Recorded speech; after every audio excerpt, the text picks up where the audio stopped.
Hello everyone, welcome to digital learning platform of Winsome International School. आज हम बात करने वाले हैं क्लास 12th के चैप्टर 3 रिप्रोडक्टिव हेल्थ के बारे में। जैसा कि आपको पीछे मेंशन दिख रहा है, reproductive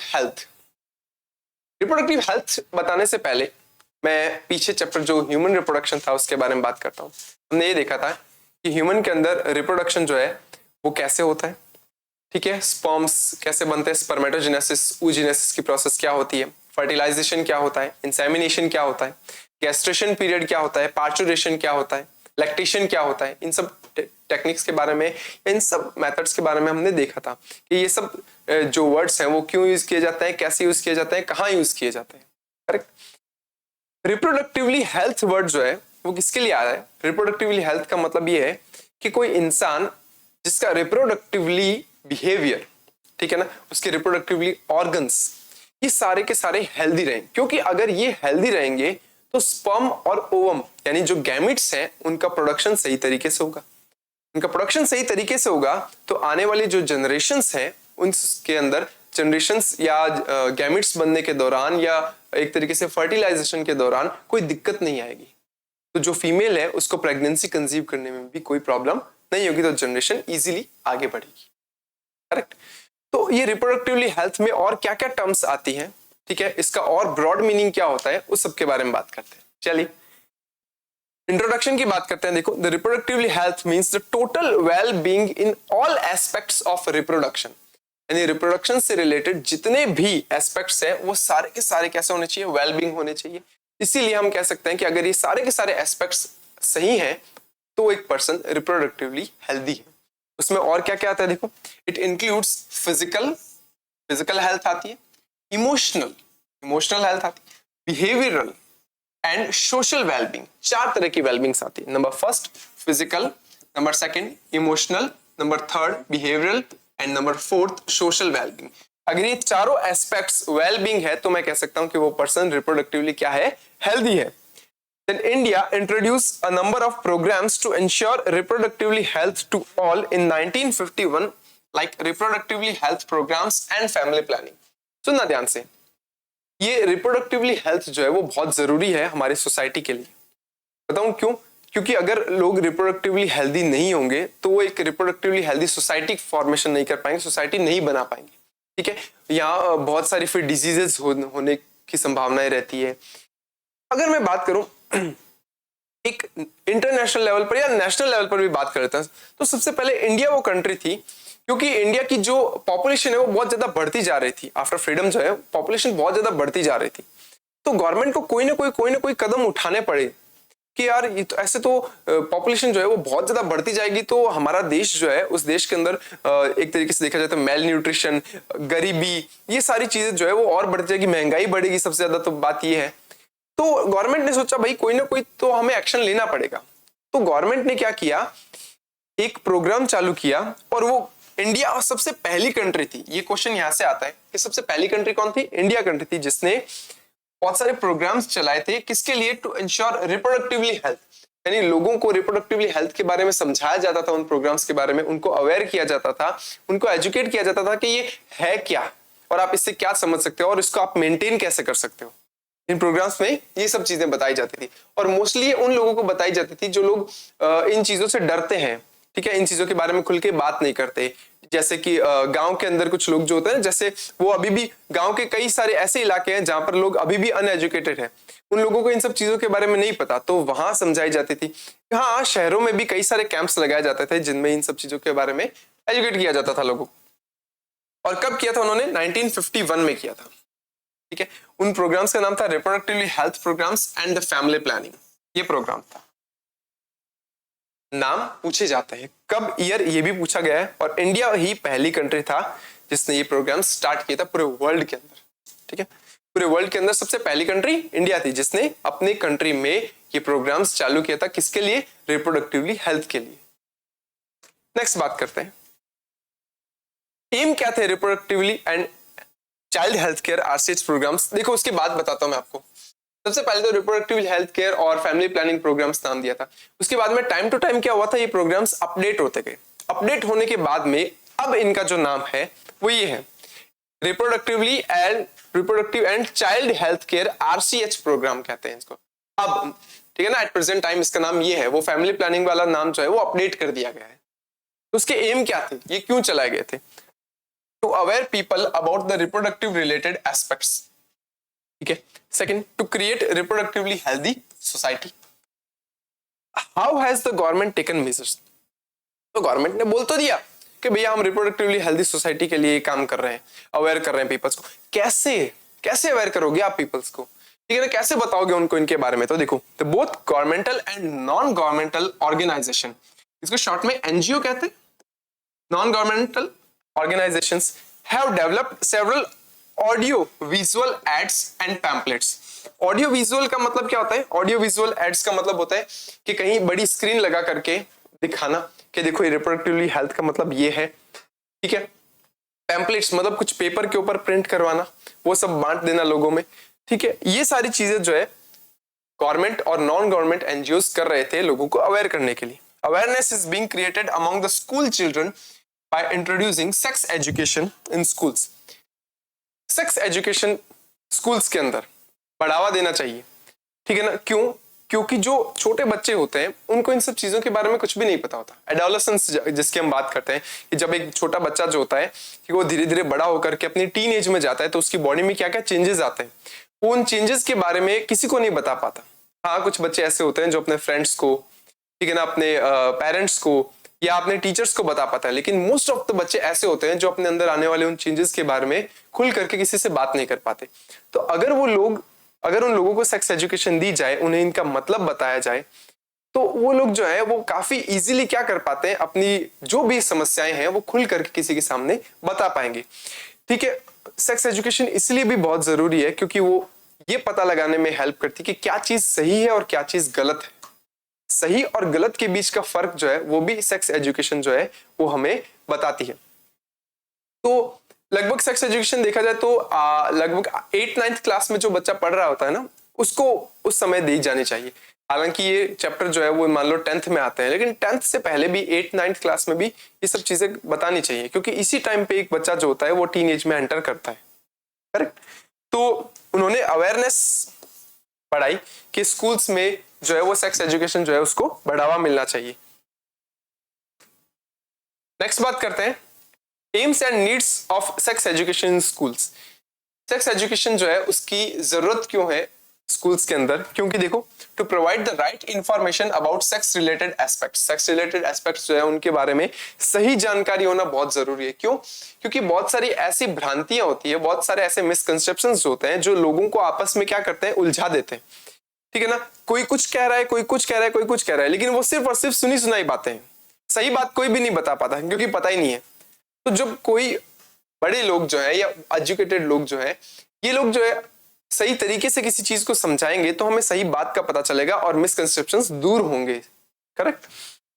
to avoid sex related myth and misconceptions, ये बताइए। Proper information about reproductive organs, information मिलनी चाहिए रिप्रोडक्टिव ऑर्गन्स के बारे में, एडोलेसेंस यानी टीनेज के बारे में, एंड रिलेटेड चेंजेस, इससे रिलेटेड जो भी चेंज आते हैं बॉडी में उसके बारे में।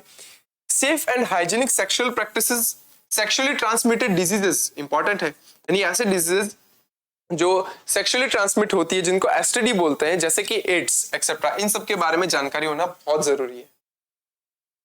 नेक्स्ट बात करेंगे पॉपुलेशन एक्सप्लॉइजन। एक्सप्लॉइजन का मतलब क्या होता है? एक्सप्लॉइजन का मतलब होता है सडनली बढ़ जाना, सडनली बढ़ जाना। कोई चीज स्लोली धीरे धीरे ग्रो कर रही है, सडनली उसके नंबर बहुत ज्यादा हो गए, उसको बोलते हैं एक्सप्लॉइजन। तो पता है क्या हुआ था, जो फ्रीडम के बाद में, ठीक है ना, फ्रीडम के बाद में हमारी पॉपुलेशन बहुत तेजी से बढ़ रही थी। गवर्नमेंट जो है वो ये सोच करके बहुत ज्यादा परेशान थी कि इतनी ज्यादा पॉपुलेशन बढ़ जाएगी तो उसके लिए जो भी जरूरत की चीजें हैं, जैसे खाना है, पानी है, ठीक है ना, घर है, उसकी समस्या उत्पन्न हो जाएगी, क्योंकि उसकी कमी पड़ेगी। तो क्या किया जाए? पॉपुलेशन को कंट्रोल किया जाए। और पॉपुलेशन बढ़ी कैसे, पहले तो उसके बारे में बात करते हैं। देखो, इन 1900 the world population was around 2 billion. 1900 की बात करें तो वर्ल्ड की पॉपुलेशन कितनी थी? 2 बिलियन थी, ठीक है। 2000 मिलियन बाय द 2000, यानी कि 100 सालों में, 1900 से 2000 में इट इज रॉकेटेड। रॉकेटेड का मतलब होता है बहुत जल्दी से बढ़ना। Rocketed to about 6 billion. क्या थी? 1900 में तो 2 बिलियन थी और 2000 में कितनी हो गई, 6 बिलियन हो गई, मतलब 3 टाइम्स बढ़ गई, बढ़ी ना। In India, the population was nearly 350 million at the time of independence. हम बात करते हैं 1947 की लगभग अप्रॉक्स। इंडिपेंडेंस के टाइम पे क्या था, 350 मिलियन थी। It is crossed 1 billion in May 2000. लगभग देखा जाए तो 50 सालों में ये 1 बिलियन क्रॉस कर गई। It means every 6 person in the world is an Indian. इसका मतलब क्या था, हर छठा व्यक्ति जो है वो इंडिया के अंदर वो वर्ल्ड के अंदर वो कैसा है, इंडियन है। मतलब 6 बिलियन तो टोटल वर्ल्ड की थी, उसमें से 1 बिलियन क्रॉस कर गई थी इंडिया की। मतलब हर 6% जो है वर्ल्ड में वो इंडियन है देखा जाए तो। इतनी खतरनाक तरीके से इंडिया की पॉपुलेशन बढ़ रही थी। According to the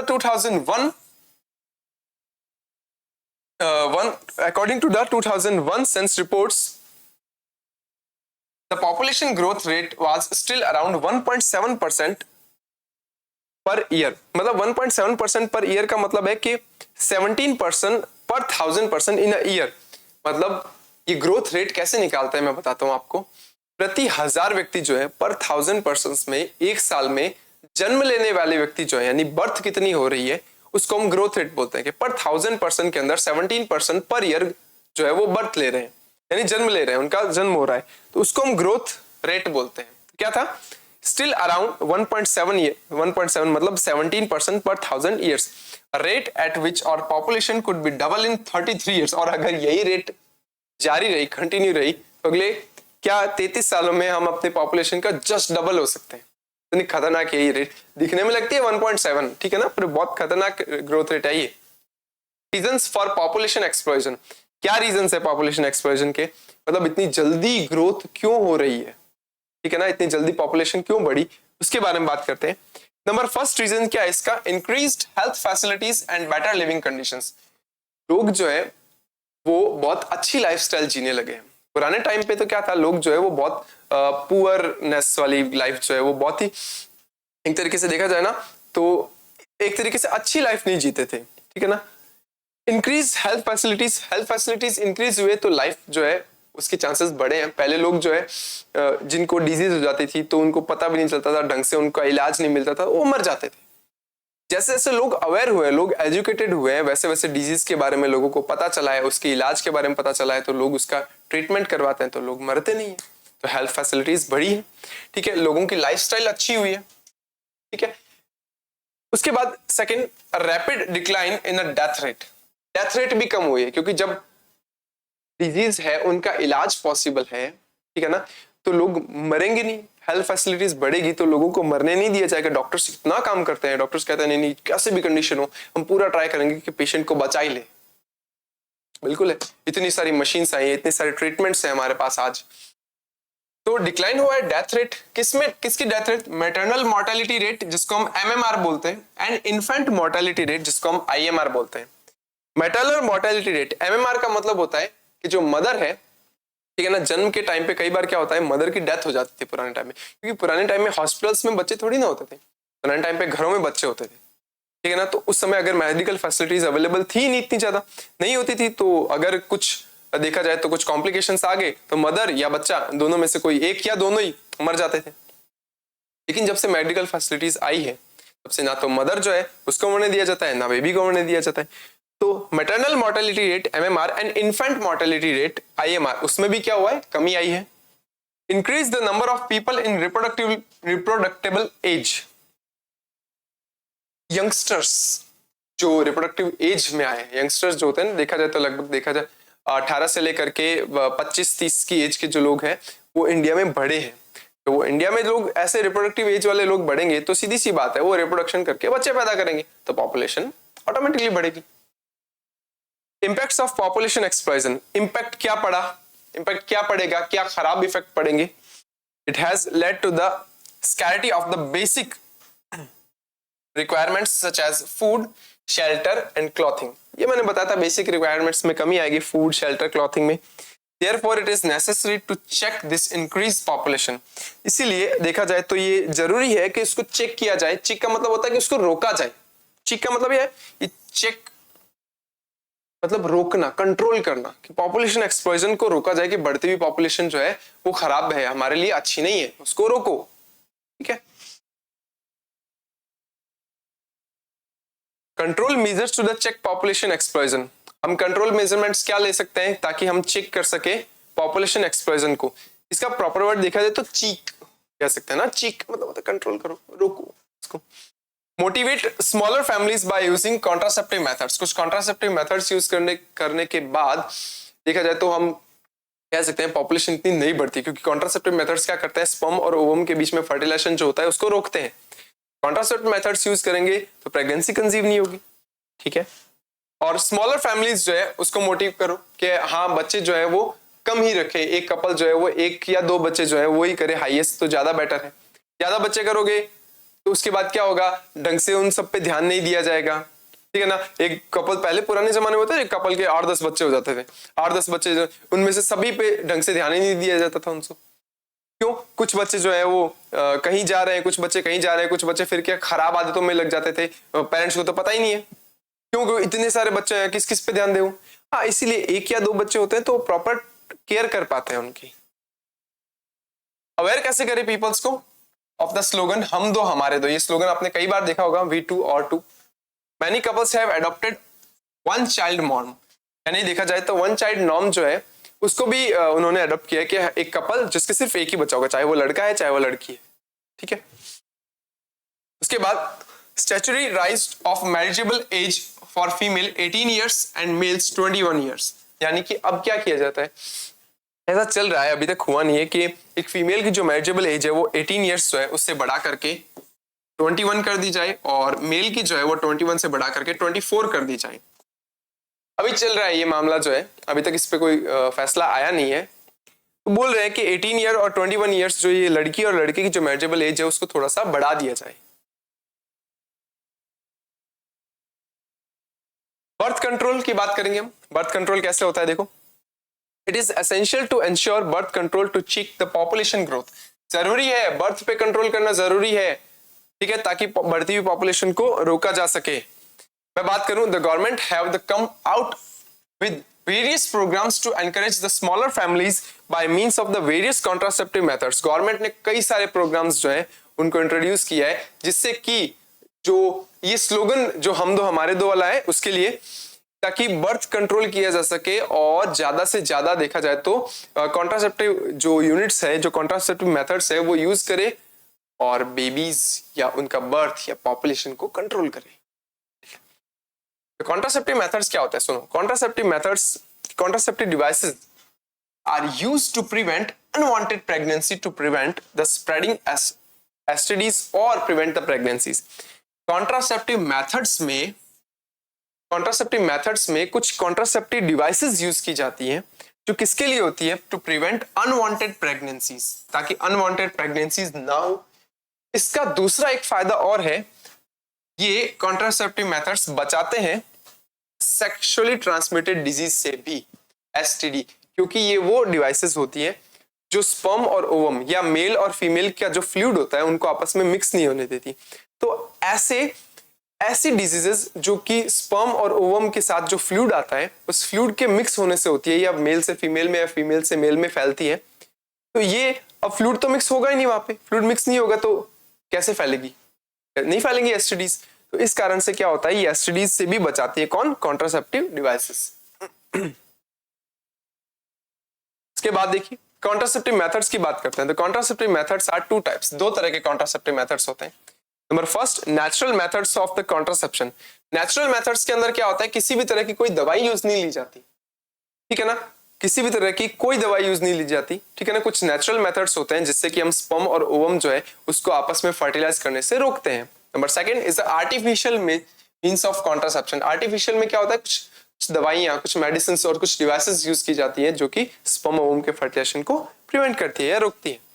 end ideal contraceptive, एक कॉन्ट्रासेप्टिव जो कि आइडियल होती है उसका क्या प्रॉपर्टी होती है, उसकी क्या प्रॉपर्टीज होती है, it should be user friendly, वो यूजर फ्रेंडली होनी चाहिए, इजीली अवेलेबल होनी चाहिए, अफेक्टिव होनी चाहिए एंड रीयूजेबल होनी चाहिए या रिवर्सिबल होनी चाहिए, ठीक है ना।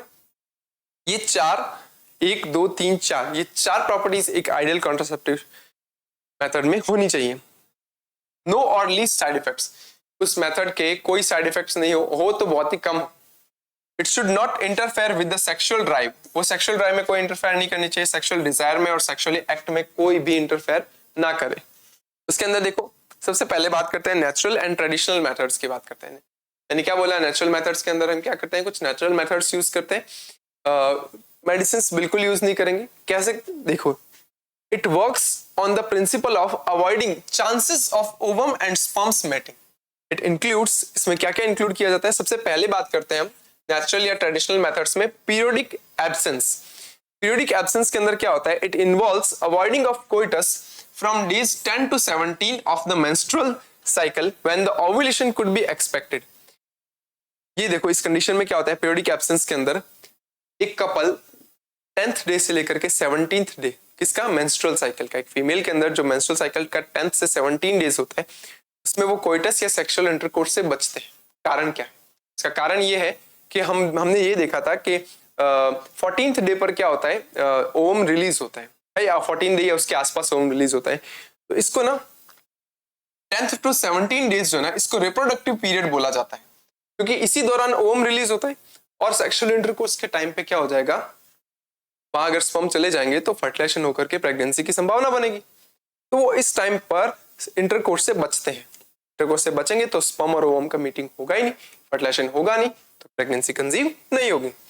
Chances of fertilization are very high in this period, so it is called fertile period। इसको fertile period भी बोल देते हैं।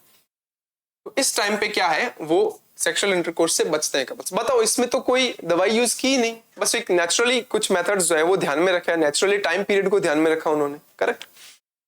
नंबर सेकंड, कोइटस इंटरप्टस, जिसको हम विड्रॉल बोलते हैं। इसके अंदर क्या होता है, it involves withdrawal the penis of from the vagina just before ejaculation, so it is avoid the insemination into the vagina। इस प्रोसेस में क्या होता है, मेल पार्टनर जो है वो अपना पेनिस जस्ट इंसेमिनेशन से ठीक, इंसेमिनेशन जो है, या फिर मैं यूं कहूं इजैक्यूलेशन ज्यादा बेटर रहेगा। इजैक्यूलेशन का मतलब जब सीमेन ठीक बाहर निकलने वाला होता है, उससे ठीक पहले क्या होता है, मेल अपना पेनिस बाहर निकाल करके जो इंसेमिनेशन होता है वो फीमेल की बॉडी के अंदर नहीं करता, ठीक है ना। तो इजैक्यूलेशन बॉडी के बाहर ही हो जाता है। तो स्पर्म तो वजाइना के अंदर गए ही नहीं, स्पर्म वजाइना के अंदर गए ही नहीं, तो क्या हुआ, स्पर्म पहुंचे नहीं, ओवम तक स्पर्म पहुंचेंगे नहीं तो फर्टिलाइजेशन नहीं होगा। ये भी एक नेचुरल मेथड है, इसमें भी किसी भी तरह के कोई मेडिसिन, कोई भी डिवाइस का यूज नहीं किया जा रहा है। Number third, lactational amenorrhoea. Lactational amenorrhoea में क्या होता है, याद करो मैंने एक चीज बताई थी, मैंने कहा था कि एक फीमेल जब तक अपने बेबी को फुल्ली ब्रेस्ट फीड करवाती है तब तक उसका मेंस्ट्रुअल साइकिल नहीं चलता, ठीक है ना, क्योंकि उस समय क्या होता है, बॉडी में प्रोलैक्टिन का लेवल बहुत हाई होता है, तो मेंस्ट्रुअल साइकिल नहीं चलता। तो देखो, इसको लैक्टेशनल एमनोरिया बोलते हैं। It involves the prevention of conception by the breast feeding the child. Ovulation and the cycle do not occur during this period of the lactation. It has no side effects, कोई side effect नहीं है।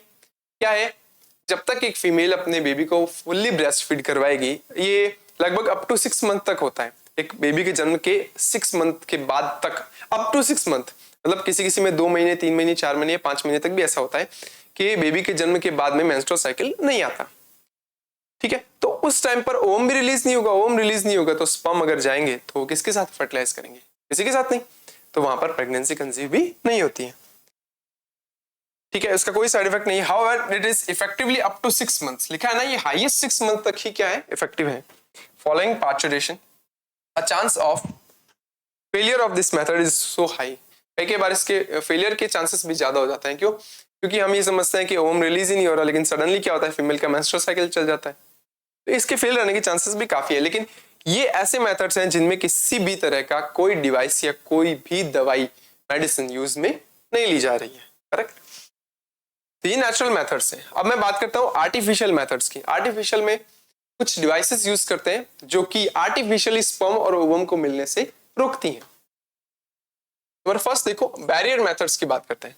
This method prevents the physical meeting of sperm and ovum, या physically sperm और ovum को मिलने से रोकते हैं। It is available for both male and female partners. Male और फीमेल दोनों के लिए ये मेथड्स या बैरियर अवेलेबल है। इसमें बैरियर में सबसे पहले कौन आता है, कॉन्डम्स आते हैं। Condoms are made up of rubber और लेटेक्स शीट। किसकी बनी होती है, रबर या लेटेक्स शीट की बनी होती है कॉन्डम डिवाइसेस जो होती है वो। क्या करते हैं, they are used to cover the penis in the male और vagina and cervix in the female. ये मेल के पेनिस के लिए होती है और फीमेल की वेजाइना और सर्विक्स को कवर करने के लिए होती है, रबर की बनी हुई डिवाइसेस होती है।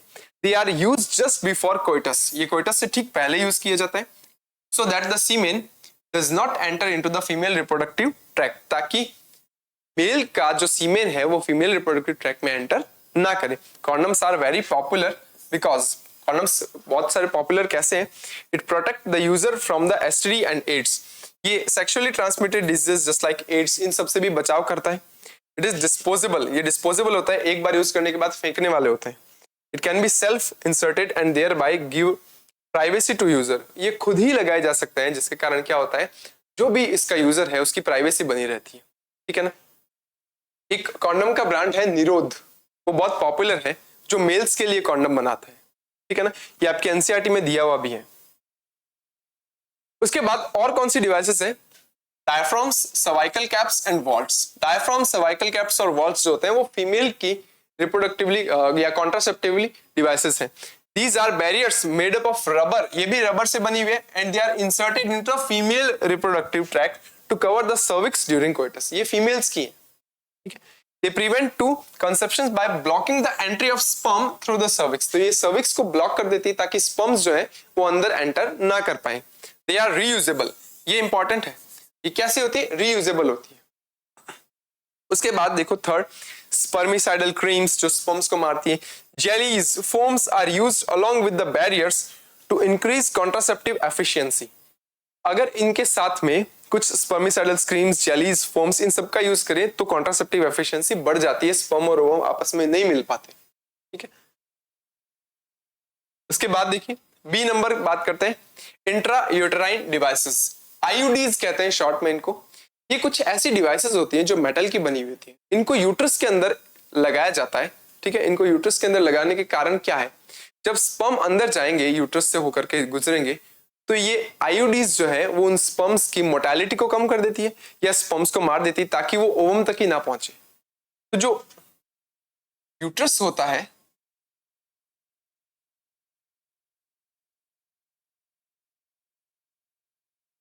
ये यूट्रस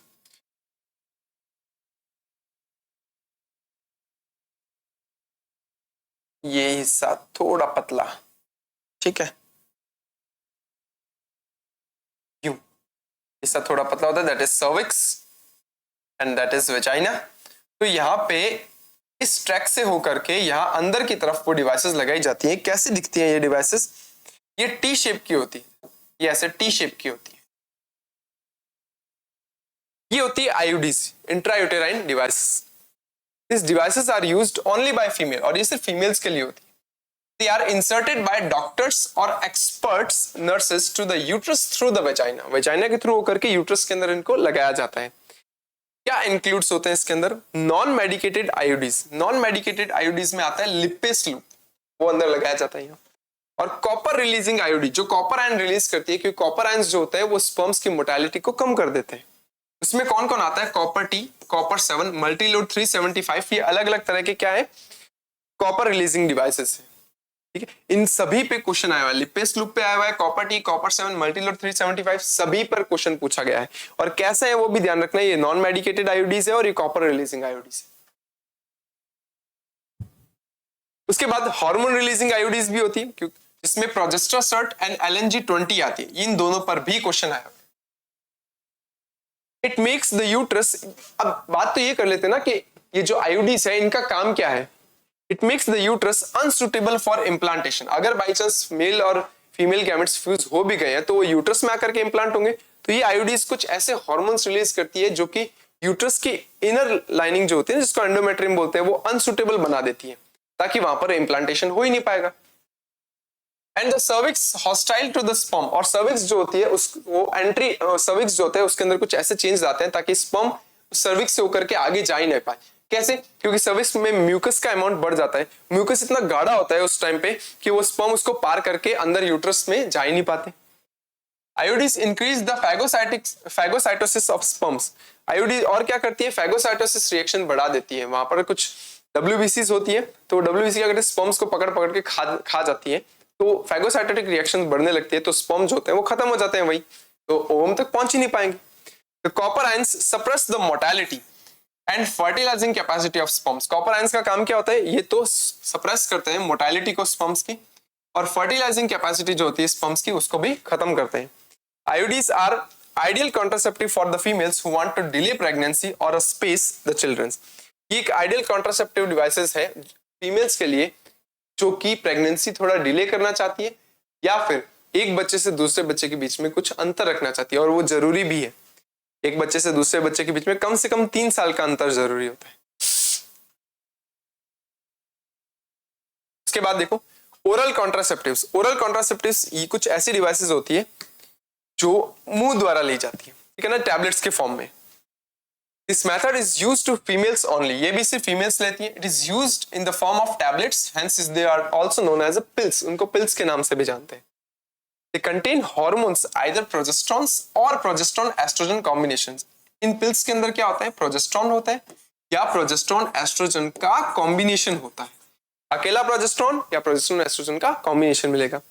पिल्स आर टेकन, कुछ पिल्स ऐसी होती हैं जो डेली ली जाती है 21 डेज तक।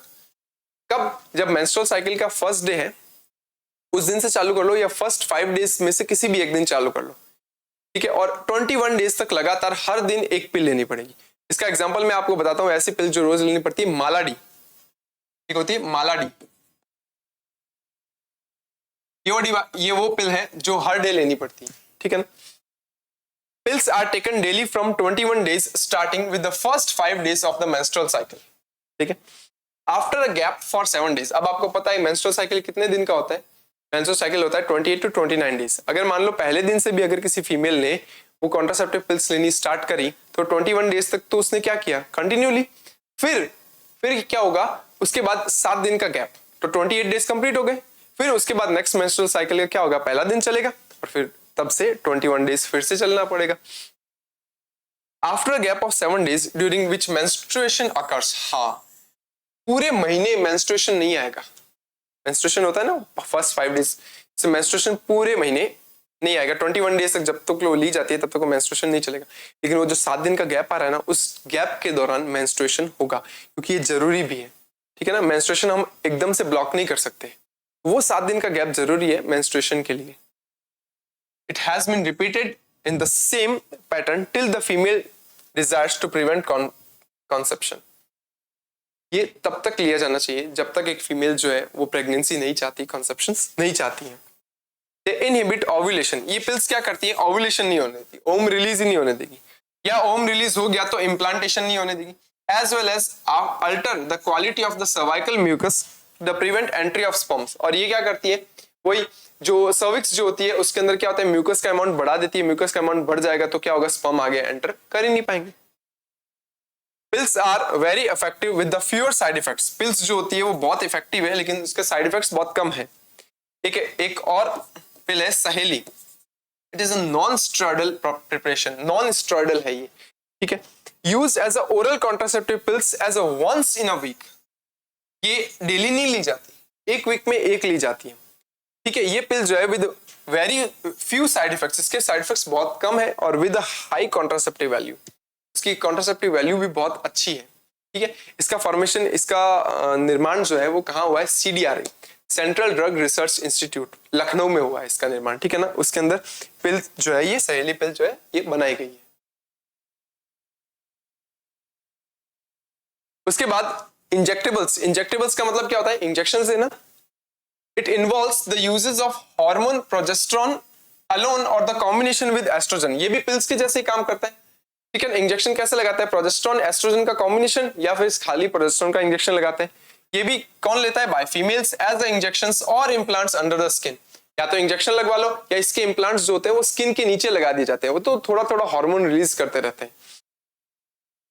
Their mode of action is similar that the pills। इनका मोड ऑफ एक्शन कैसा होता है, पिल्स के जैसे ही होता है। They are very effective for a longer periods। वो लंबे समय के लिए बहुत इफेक्टिव है। उसके बाद इमरजेंसी कॉन्ट्रासेप्टिव्स क्या होते हैं, These are used within the 72 hours of coitus। Coitus के या इंटरकोर्स के 72 आवर्स तक यूज किए जाने वाले जो मेथड्स होते हैं उनको इमरजेंसी कॉन्ट्रासेप्टिव्स बोलते हैं।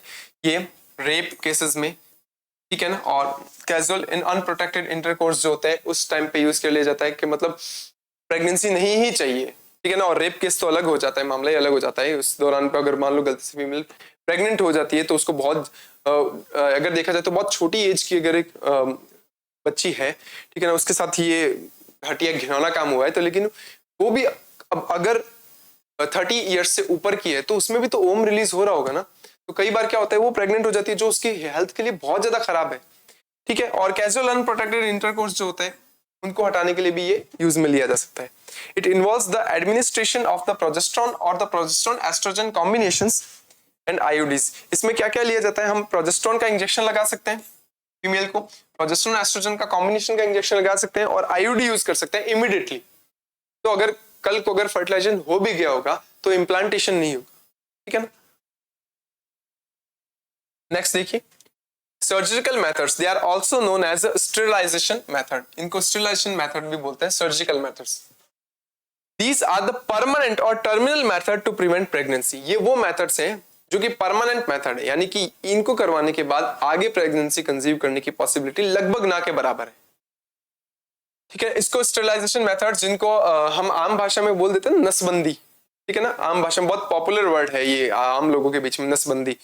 तो ये नसबंदी बोलते हैं, ठीक है ना, इसको सर्जिकल मेथड्स को। This method blocks the transport of gamete thereby the preventing conception. It is very effective but its reversibility is so poor. देखो क्या करते हैं, यहाँ जो एसेसरी ट्यूब्स होती हैं जिससे स्पर्म या ओवम ट्रांसफर किए जाते हैं, उन ट्यूब्स को क्या कर दिया जाता है, ब्लॉक कर दिया जाता है। जब ब्लॉक हो जाएंगे वो ट्यूब्स तो क्या होगा, तो स्पर्म आगे जा नहीं पाएंगे, आगे जा नहीं पाएंगे तो वो फीमेल के ओवम के साथ मिल नहीं पाएंगे। सेम एज वही है कि ओवम अगर आगे जा नहीं पाएगा तो स्पर्म के साथ मिल नहीं पाएगा, फर्टिलाइजेशन अल्टीमेटली नहीं होगा, प्रेगनेंसी कंसीव नहीं होगी। उसमें दो तरह के मेथड्स आते हैं, वैसेक्टोमी और ट्यूबेक्टोमी। वैसेक्टोमी मेल के लिए होती है, ट्यूबेक्टोमी फीमेल के लिए होती है।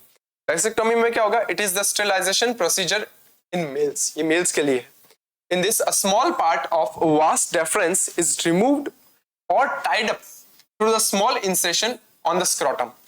स्क्रोटम में क्या होता है, स्क्रोटम में ही जो वास डिफरेंस होती है उसका एक छोटा सा हिस्सा कट कर दिया जाता है और बांध दिया जाता है। देखो क्या बताता हूं, देखो ये वैसेक्टोमी, यहां देखो ये टेस्टिस, ये वास डिफरेंस, ये वास डिफरेंस में देखो कुछ हिस्सा कट करके बांध दिया, तो स्पर्म तो यहां से बाहर जाने वाले थे, फिर यहां से होकर के वो यहां से बाहर जाते, ठीक है ना, पेनिस से होकर के इधर, तो यहां ही स्पर्म्स ब्लॉक हो जाएंगे। जब स्पर्म्स यहाँ ब्लॉक हो जाएंगे तो उसके बाद क्या होगा, आगे की तरफ जा नहीं पाएंगे, तो मेल की बॉडी से बाहर नहीं निकलेंगे। तो में से कई लोगों को ये प्रॉब्लम रहती है, मतलब ये जानने की इच्छा रहती है कि सर यहाँ तो स्पर्म्स इकट्ठा होता जाएंगे, इकट्ठा होता है, ऐसे तो ये ट्यूब जो है वो फट जाएगी। नहीं, स्पर्म क्या है, एक सेल है, सेल की भी क्या होती है, एक पर्टिकुलर एज होती है, वो एज होने के बाद स्पर्म ऑटोमेटिकली क्या हो जाता है, खत्म हो जाता है, तो यहाँ इकट्ठा नहीं होंगे और ना ही वो ट्यूब फटेगी, करेक्ट। तो ये वैसेक्टोमी है। सेम एज देखो ट्यूबेक्टोमी में क्या होता है, ये रही फैलोपियन ट्यूब, इसका एक छोटा सा टुकड़ा कट करके बांध दिया। अब अगर ओवम यहां से आगे जाएगा, यूं आगे जाएगा ओवम, तो यहीं पे रह जाएगा। अगर स्पर्म यहां से आ भी रहे हैं तो इन दोनों का मिलना पॉसिबल नहीं हो पाएगा, तो अल्टीमेटली क्या होगा, प्रेगनेंसी नहीं होगी, दैट इज ट्यूबेक्टोमी। देखो पीछे ट्यूबेक्टोमी में क्या होता है, it is the sterilization procedure in females. In this, a small part of fallopian tube is removed or tied up through a small incision in the abdomen or through the vagina. ये काम vagina के through cut लगा के हो सकता है या abdomen के थ्रू कट लगा करके किया जा सकता है। फैलोपियन ट्यूब का हिस्सा कट कर दो और उसको टाइड अप कर दो ताकि ओवम ना मिले स्पर्म के साथ, करेक्ट। तो ये कुछ मेथड्स थे जो कि कॉन्ट्रासेप्टिव यूनिट्स के फॉर्म में या कॉन्ट्रासेप्टिव मेथड्स के फॉर्म में जाने जाते हैं।